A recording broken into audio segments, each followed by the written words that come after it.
Math का 9 class का पहला चैप्टर है वास्तविक संख्याएं। जिसके पास बुक है बुक निकाल लो।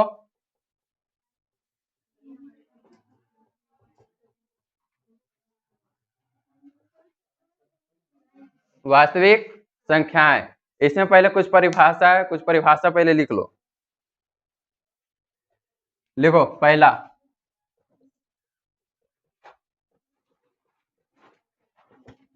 प्राकृत संख्या, इसका इंग्लिश संख्या। याद रखना, एक से लेके अनंत तक जिसको बोला जाता है अरब खरब, सबकी कहलाता है कौन सी संख्या है? प्राकृत संख्या, जिसको नेचुरल नंबर भी बोला जाता है।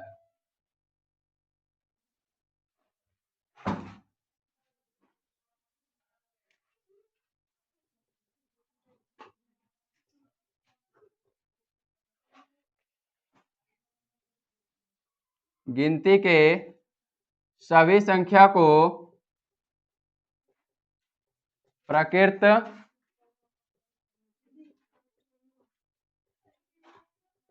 संख्या कहते हैं।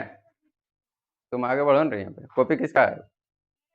आगे बढ़ो, एगो वैसे बैठा लिखेगी कैसे? आगे बढ़ो।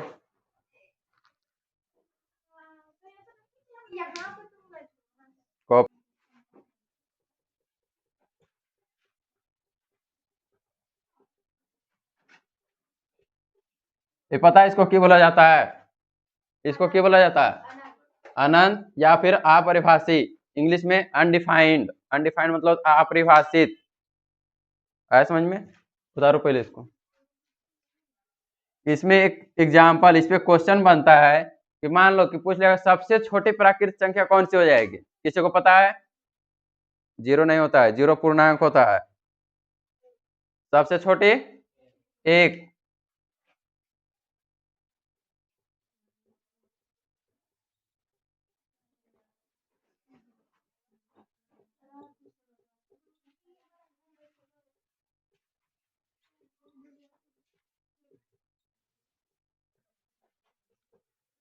सबसे छोटी प्राकृत संख्या कौन सी हो जाएगी? एक। और पूछेगा सबसे बड़ी तो अनंत।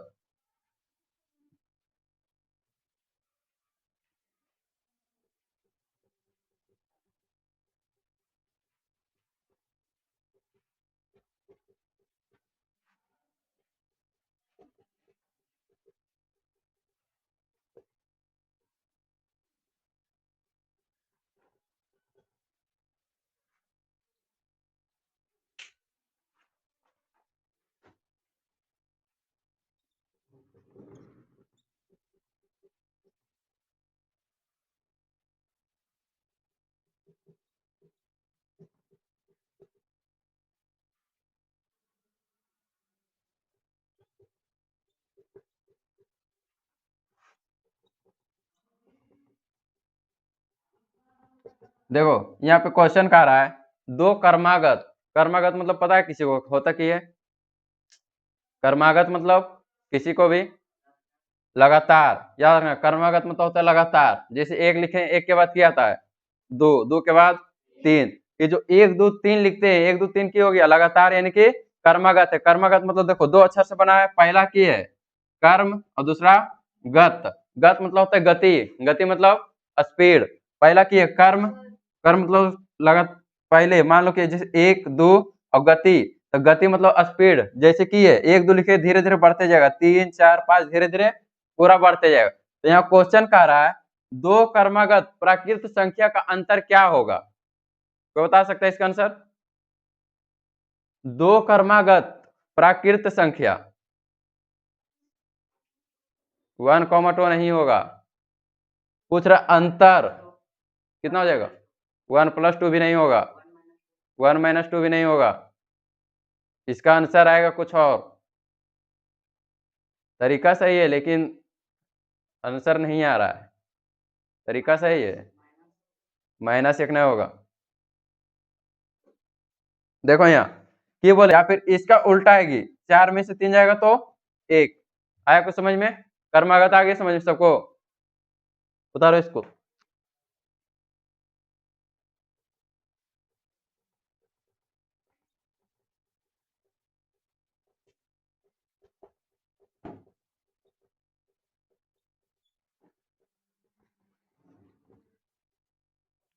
अगला क्वेश्चन है, दो क्रमागत संख्या का मासा कितना होगा। मासा तो सबको निकालना आता होगा।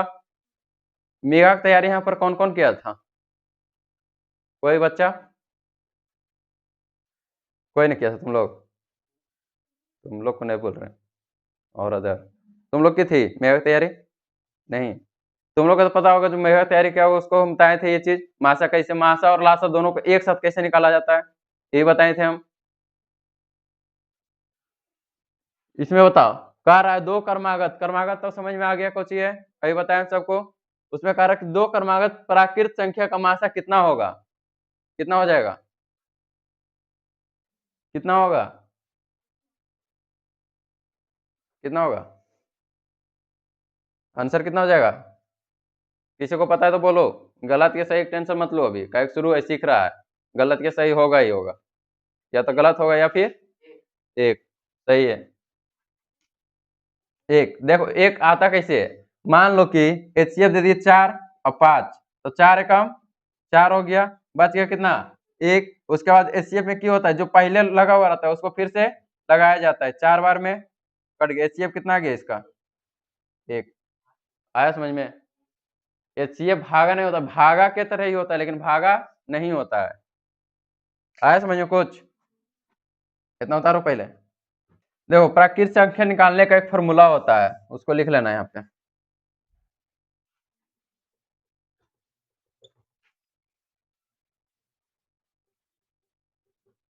प्रथम n संख्या प्राकृत होता है। इसमें देखो, एक फॉर्मूला इस प्रकार से, सम के लिए अलग होता है और विषम के लिए अलग, n+1/2। अगर ये फॉर्मूला याद रहा, बट्टा पूरा में रहता है ये वाला फॉर्मूला याद रहा, तो कितना भी प्राकृत संख्या क्यों ना रहे, मान लो कि 1000 दे दिया डायरेक्ट, और कहेगा कि 1 से 1000 के बीच में कितना प्राकृत संख्या है, या फिर पूछ लेगा कितना सम संख्या है, तो कैसे बनाएगा? मान लो कि क्वेश्चन कर दिया, पहला क्वेश्चन है, प्रथम 10 प्राकृत संख्या लिखे। इस तरह से क्वेश्चन दे दिया तो किस तरह से बनेगा, किसी को पता चल रहा है क्वेश्चन ये? कोई बना सकता है? खड़ा हो, बताओ। n की जगह पे 10, ठीक है।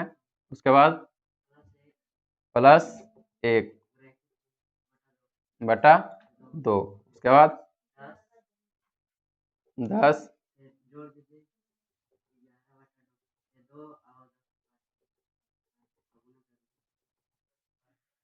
आया कुछ समझ में? करके समझने हेतु इस तरह से लिख लेना, अगर मान लो कि समझ में ना आएगा तो समझने हेतु कितना था, 1 + 2 + 3 + 4 इस तरह से लिख सकती है, ताकि बाद में कॉपी खोलो समझ में ना आए कहाँ से लाए, तो इस तरह से हो सकता है इजी, मतलब जैसे समझ में आएगा उस तरह से लिखना। क्या लिखाए थे, n+1 2, n इसमें कितना है, 2, 50 है, n कितना है 50/2, 25 दूनी 50, 25 गुने 51, गुना करने पर कितना आ जाता है 1275। आया समझ में? एग्जाम में अगर इस तरह से आ जाए तो इतना लॉन्ग मत ले जाना, डायरेक्ट मन में शॉर्ट से सीधे सिंपल, मतलब जिस तरह से मन में ही सॉल्व करो इसको, बिना पेन कॉपी उठाए हुए। ये देखो, प्राकृत संख्या वहां दिया हुआ है, प्राकृत कितना है दिया हुआ 50, तो पहले 50 और ब्रैकेट में कितना हो जाता है 51, 50 51 डायरेक्ट गुना, जिसका गुना कैलकुलेशन मजबूत होता है तो डायरेक्ट कर लेगा, अगर नहीं होता है तो 50 से भागा पहले कितना हो जाता है 2 है, तो 2 भागा कितना हो गया 25, और 25 गुने 51 मन में कर लो, हो जाएगा डायरेक्ट, बिना कॉपी उठाए हो जाएगा, डायरेक्ट आंसर लिख सकता है। ऑब्जेक्टिव में ही आता है ये सब, सब्जेक्टिव में तो पूछेगा, थोड़ा बहुत पूछता है, एक दो क्वेश्चन ये सब। 9 का या फिर 10 का जो एग्जाम दिया होगा, कोई तुम लोग से जो सीनियर होगा, उसका जो सेंटअप एग्जाम होगा हाई स्कूल वाला, वो स्कूल का कभी मांग के देखना उस, समझ में आया? इस तरह से क्वेश्चन रहता है बहुत सारा, ऑब्जेक्टिव में ही रहता है बहुत सारा ये क्वेश्चन। ऑप्शन रहेगा वहां पे, ऑप्शन बस मारना है, टिक करना है। ये हो गया पहला। दूसरा लिखो, पूर्ण संख्या।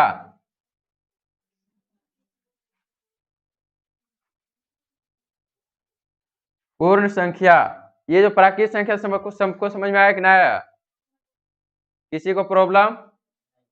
अगर किसी को प्रॉब्लम है तो पूछ लो फिर से, काहे का आगे बढ़ेंगे तो पीछे छूट ही जाएगा ना। गिनती के पहले, गिनती के प्राकृत संख्या बताए थे, प्राकृत संख्या की था, गिनती की संख्या को प्राकृत संख्या कहते। उसी प्रकार पूर्ण संख्या, गिनती से पहले शून्य लगा देने से कौन सी संख्या बन जाएगा?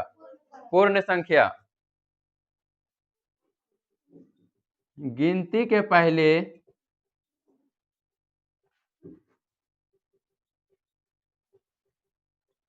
शून्य लगा देने से जो संख्या बनती है कैसी संख्या हो जाएगी? पूर्ण संख्या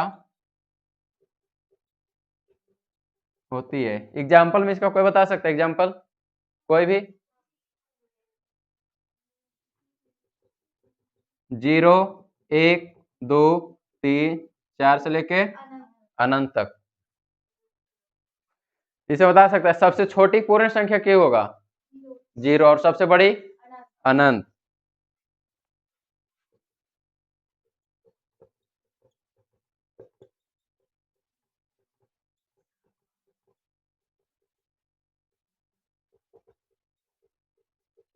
क्या होगा?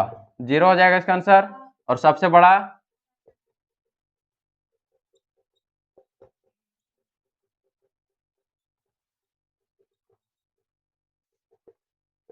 अनंत।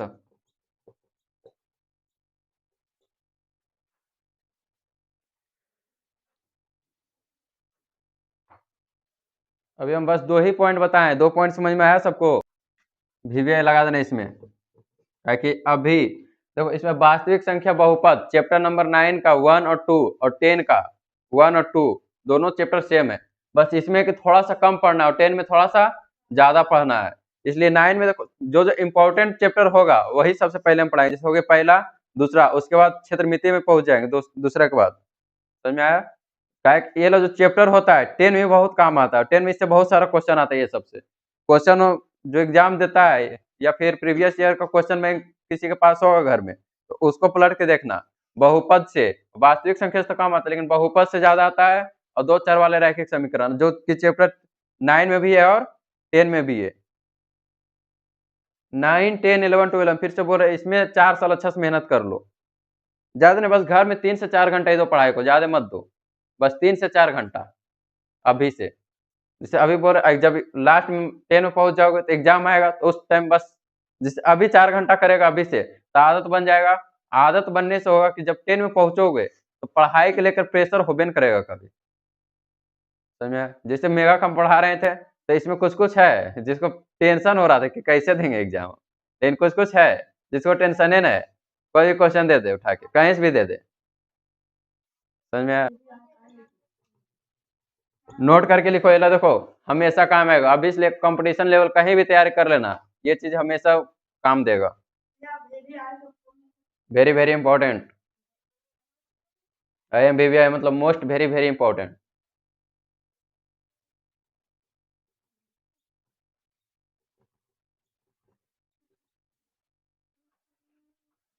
सभी प्राकृत संख्या, सभी प्राकृत संख्या कैसी संख्या हो सकती है? कोई बता सकता है? सभी प्राकृत संख्या कैसी संख्या हो सकती है? वास्तविक। वाह, याद रखना, सभी प्राकृत संख्या पूर्ण संख्या हो सकती है लेकिन सभी पूर्ण संख्या प्राकृत संख्या नहीं हो सकती, क्योंकि प्राकृत संख्या पूर्ण संख्या यानी कि 1 से लेकर अनंत तक पूर्ण हो सकता है लेकिन 0 प्राकृत संख्या होगा नहीं। देखो सभी प्राकृत संख्या पूर्ण संख्या हो सकती है लेकिन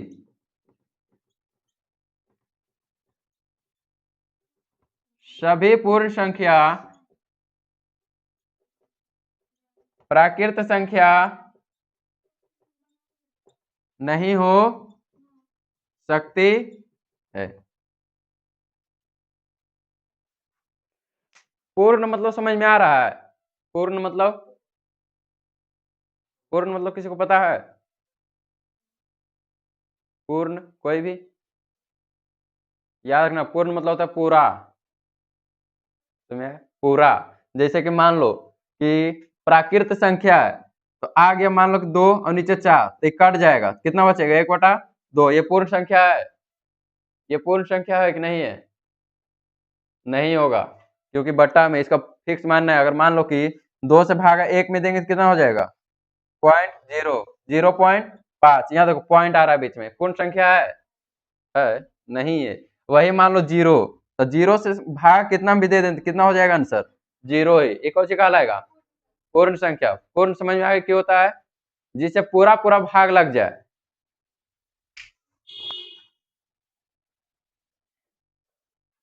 पूर्णांक संख्या,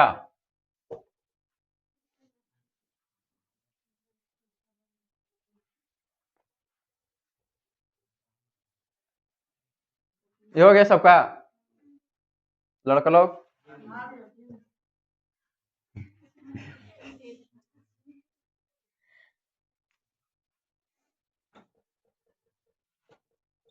पूर्णांक संख्या, पूर्णांक संख्या अभी बताएं, पूर्ण संख्या तो अभी बताएं हम। उसी तरह से पूर्णांक संख्या वैसी संख्या जिसमें ऋणात्मक और धनात्मक मान दोनों हो।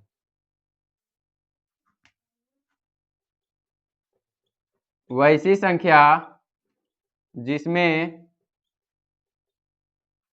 जिसमें मान ऋणात्मक और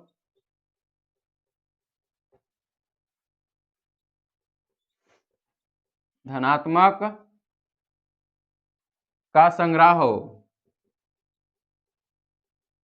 संग्रह हो, पूर्णांक कहलाती है। देखो इसमें जैसे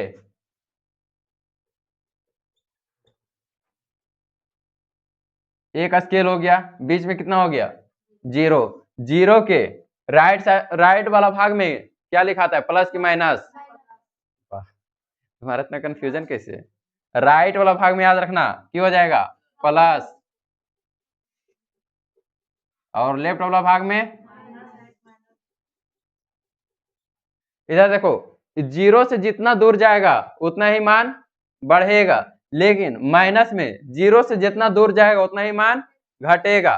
मान लो कि इसमें बोलेगा -4 बड़ा कि -1, 0 के हिसाब से -1। इधर पूछेगा 1 बड़ा कि 4, तो क्यों हो जाएगा? 4। उतर इसको।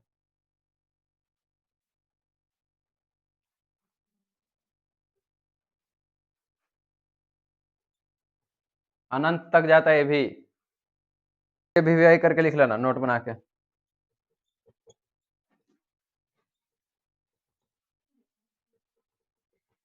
नोट पहला याद रखना, सभी प्राकृत संख्या कैसी संख्या हो सकती है?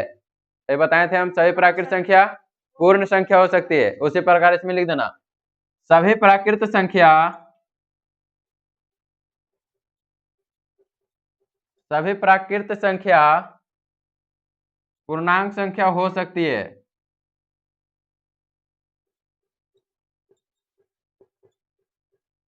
हो सकती है, लेकिन सभी पूर्णांक संख्या प्राकृत संख्या नहीं हो सकती है।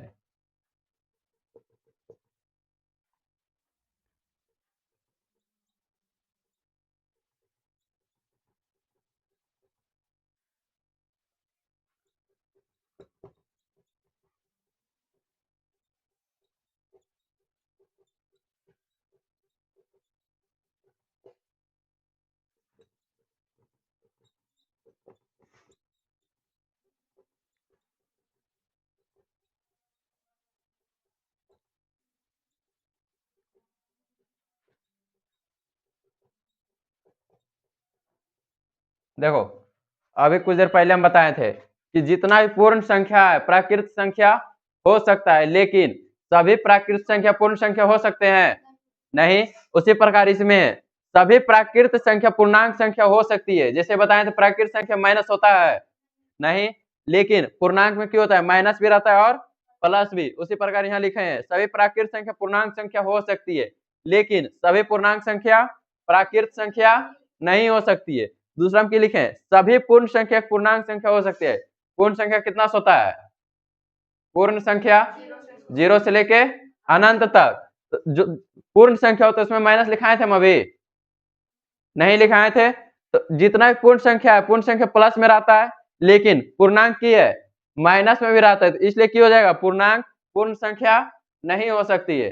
जैसे मान लो कि माइनस में है, अभी बताए थे कि -2 दे दिए और दे दिए 2, तो 2 से 2 तो कट जाएगा, लेकिन आंसर कितना आ जाएगा? -1। तो ये पूर्ण संख्या होगा। पूर्ण संख्या रहना चाहिए, पूरा आ जाना चाहिए। जैसे मान लो 2/2 है, तो 2 से 2 कट गया, एक हो गया पूर्ण संख्या। लेकिन यहाँ पे की है माइनस है, इसलिए क्या हो जाएगा? ये पूर्ण संख्या नहीं होगा। कौन सी संख्या हो जाएगा? ये पूर्णांक। यहाँ तक आया समझ में? ये समझ में आया ये टॉपिक? ये वाला पॉइंट आ गया समझ में सबको? किसी को प्रॉब्लम है तो खड़ा पूछ सकता है। देखो यहाँ हम क्या बताए थे? पूर्णांक संख्या वैसी संख्या जिसका मान ऋणात्मक और धनात्मक दोनों में आता हो, यानी कि उसमें प्लस भी आएगा और माइनस में। लेकिन पूर्ण संख्या बताए थे उसमें क्या बताए थे? सिर्फ प्लस में, 0 से लेके अनंत तक। जब पूर्ण संख्या बताए थे या प्राकृत संख्या, उसमें माइनस आ रहा था नहीं। प्राकृत संख्या में 3 टॉपिक हम बताए, पहला प्राकृत, दूसरा पूर्ण और तीसरा पूर्णांक। तो पहला हम बताए 1 से लेके अनंत तक, उसमें 0 नहीं रहना चाहिए। कैसा संख्या होता है? प्राकृत संख्या। जो बोलते हैं उसको रिपीट करो। रिपीट करने से होता है कि माइंड उसको तुरंत कवर करता है कि हमको ये चीज आज पढ़ना है। समझ में आया?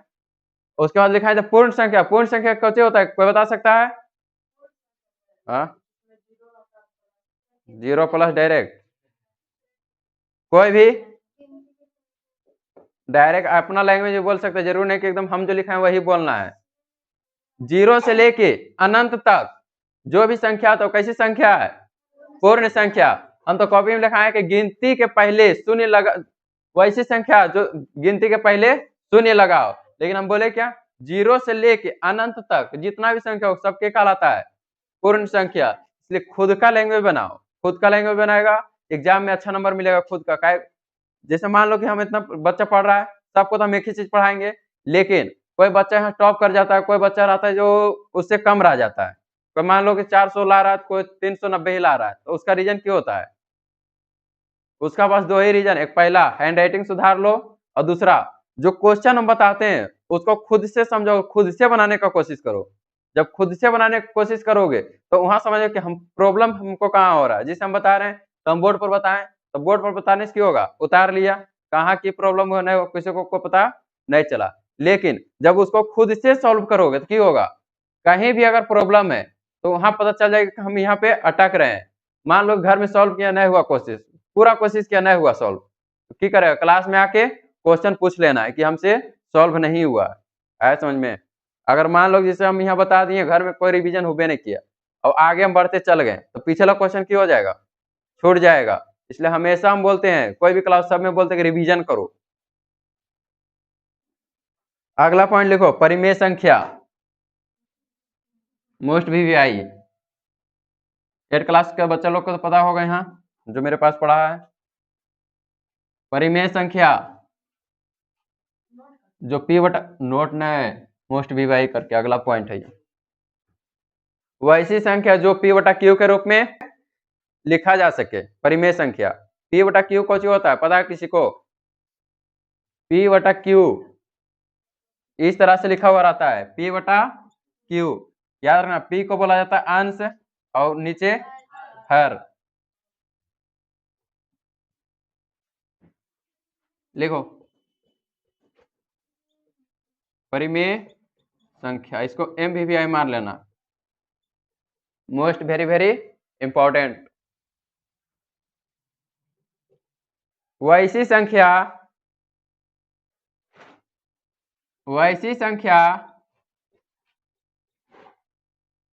जो पी बटा क्यू ब्रैकेट में लिख देना, अंश बटा हर के रूप में लिखा जा सके,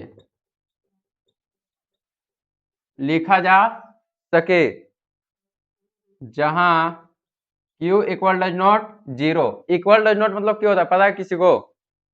इक्वल डज नॉट बराबर नहीं है। इक्वल मतलब होता है बराबर और डज नॉट मतलब नहीं। इक्वल डज नॉट परिमेय संख्या। जैसे देखो यहाँ पर हम क्या लिखे Q equal does not zero. अगर मान लो कि P में जीरो आ रहा है तो उसका मान कितना हो जाएगा? मान लो कोई संख्या है P बट्टा Q के रूप में लिखा हुआ है, यहाँ लिखा हुआ है जीरो और यहाँ लिखा हुआ है 5, तो इसका आंसर कितना हो जाएगा? जीरो। लेकिन यही लिखा हुआ है P बटा Q के रूप में 5 बटा जीरो, इसका आंसर कितना हो जाएगा? इसका आंसर जीरो नहीं होगा, अनडिफाइंड हो जाएगा, अपरिचित। इसका कोई मान ही नहीं लिख लेगा। समझ में आया? इसीलिए यहाँ पर क्या लिखे हैं Q equal does not zero. यहाँ पर अगर मान लो कोई भी भागा हो, कोई भी कितना भी बड़ा मैथ क्यों ना, जैसे गुना में होता है कि कितना बड़ा भी संख्या क्यों ना, उसमें अगर जीरो से गुना करना है तो क्या हो जाएगा? जीरो। उसी प्रकार याद रखना भागा में कि अगर मान नीचे भागा देना किससे? जीरो से, तो उसका मान कितना आ जाएगा? अनडिफाइंड। समझ में आया?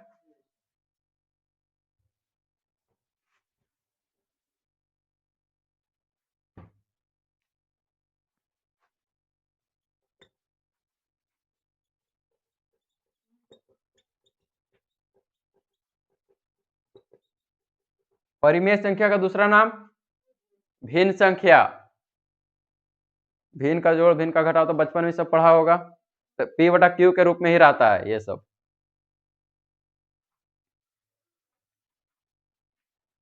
जैसे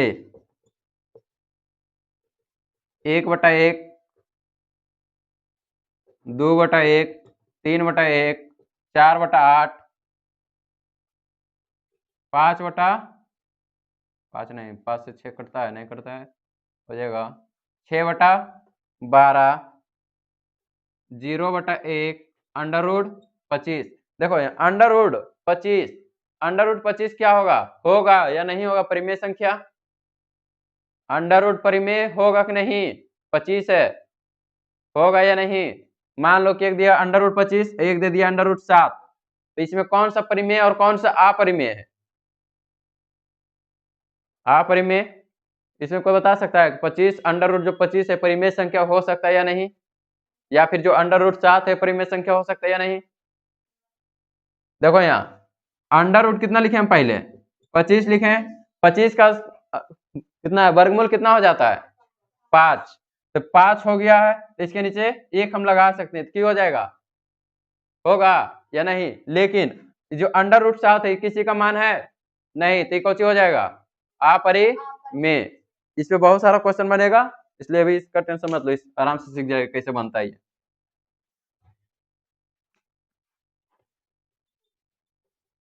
ये बताओ परिमेय है कि अपरिमेय? कैसे? 64 कितना का हो जाएगा? 8 का, और 81 9 का, कितना हो जाएगा? 8/9। ये बताओ ये होगा या नहीं होगा? ये परिमेय है कि नहीं है? ये संख्या परिमेय संख्या है या नहीं है? कोई बता सकता है परिमेय है या नहीं है? कोई भी? स्क्वायर का देखो, स्क्वायर का निकालने का भी तरीका यूट्यूब पे बताया हुआ है, नहीं बताया? यूट्यूब पे शायद नहीं बताया हुआ है, कल बता देते हैं, अभी बता देते हैं किस तरह से निकाला जाता है। लेकिन देखो यहाँ पर हम पहले पूछ रहे हैं परिमेय संख्या निकाला जाता है, मतलब परिमेय संख्या है या नहीं है ये संख्या जो दिया हुआ है। देखो √2 है, √2 है, दोनों की हो जाएगा, रूट में दोनों है तो की हो जाएगा? कट जाएगा, बचा कितना? 2। तो 2 को चाहिए परिमेय की अपरिमेय? परिमेय। नीचे कुछ नहीं तो 1, की हो जाएगा? परिमेय की अपरिमेय? आया समझ में? परिमेय क्लियर हो रहा है?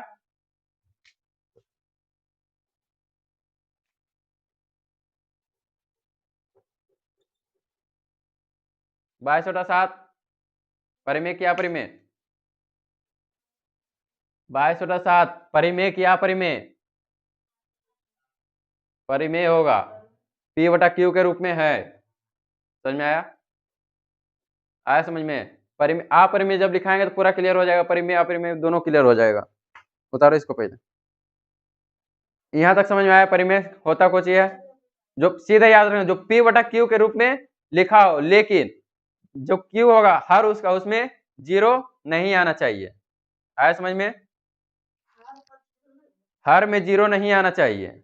हर में अगर 0 आएगा तो उसका मान क्या हो जाएगा? अपरिचित, अनडिफाइंड,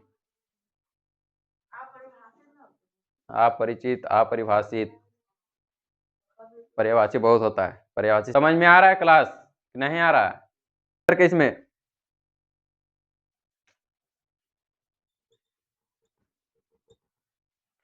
नोट करके,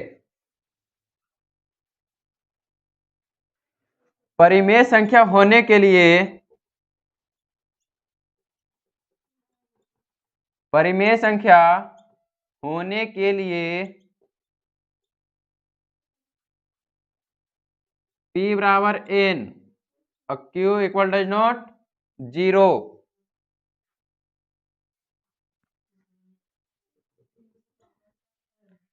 P बराबर n कुछ होता है, n बराबर बताए थे हम कुछ, n बराबर कुछ बताए थे हम, प्राकृत संख्या बताए थे हम। n मतलब होता है संख्या मैथ के भाषा में। आया समझ में? देखो दूसरा, सभी प्राकृत संख्या एक परिमेय संख्या होती है। सभी प्राकृत संख्या सभी प्राकृत संख्या एक परिमेय संख्या होती है, लेकिन यहां बता सकते हो कोई कि लिखेंगे आगे हम, लेकिन के बाद कोई भी नहीं हो सकती है।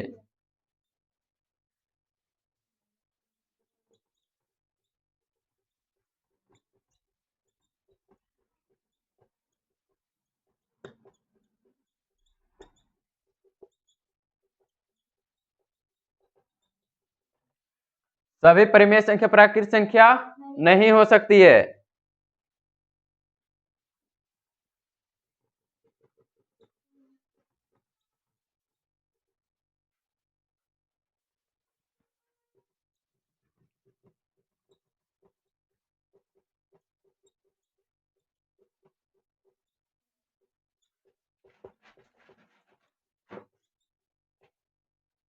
इसके आगे बता सकते हो कि लिखेंगे हम, सभी पूर्ण संख्या एक परिमेय संख्या हो सकती है।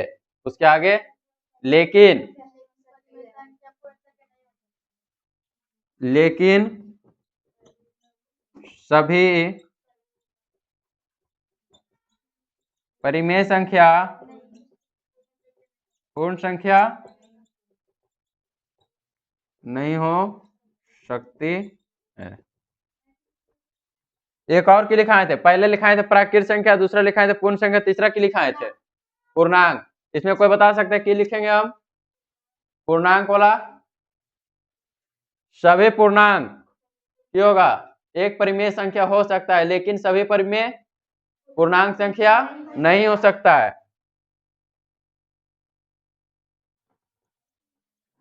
सभी पूर्णांक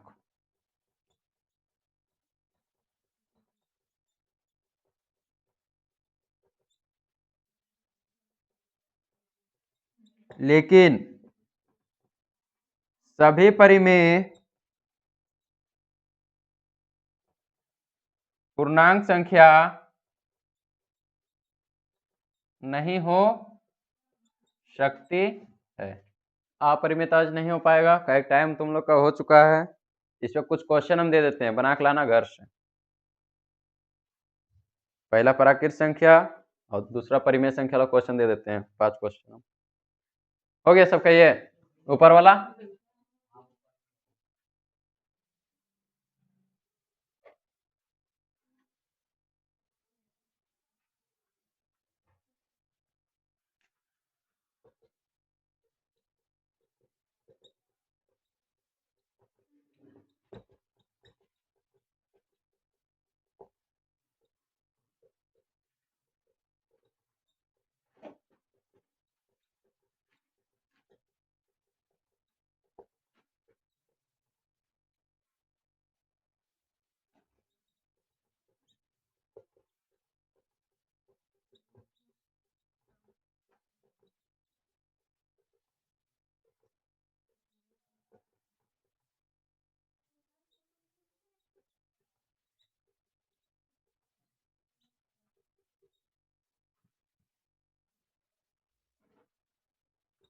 देखो अंडर रूट 49 पे सिर्फ है, 7 पे नहीं है।